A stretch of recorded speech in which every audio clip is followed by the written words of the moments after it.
These lazy daisies are such a fun way to add a little bit of personality to your existing knitwear, and they're also really easy to do. All you need is a base of stockinette fabric and two colors that are the same weight of yarn that you used for the base.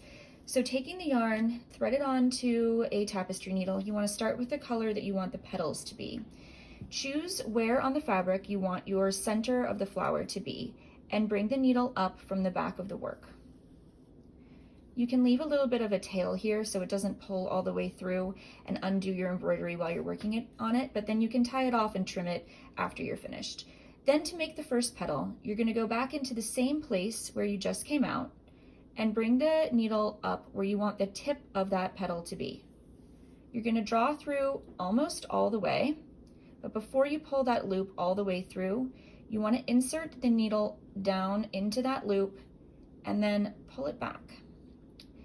And there is your first petal.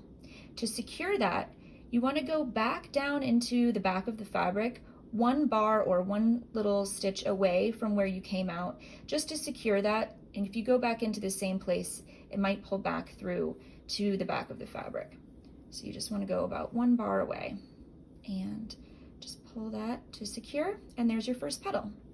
You're going to basically do the exact same thing for all of the subsequent petals. I'm using 5 petals for mine, but you can use 6 or 7 or however many you like. So again, you're going to come right back up into the center of your flower.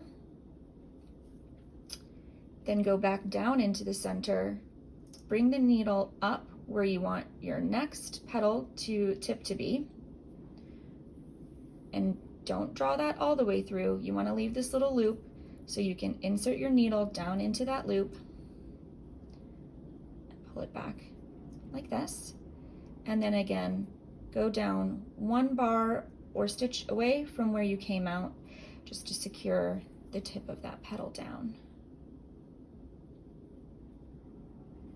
And you just move around and continue to make all of your petals. So once again, you're going to come up through the middle of your work of the flower,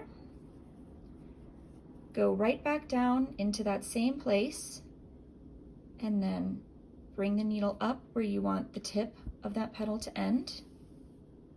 Before you pull it all the way through, insert the needle down into that loop and draw it back, and then insert the needle one bar away from where you came out to secure that petal down.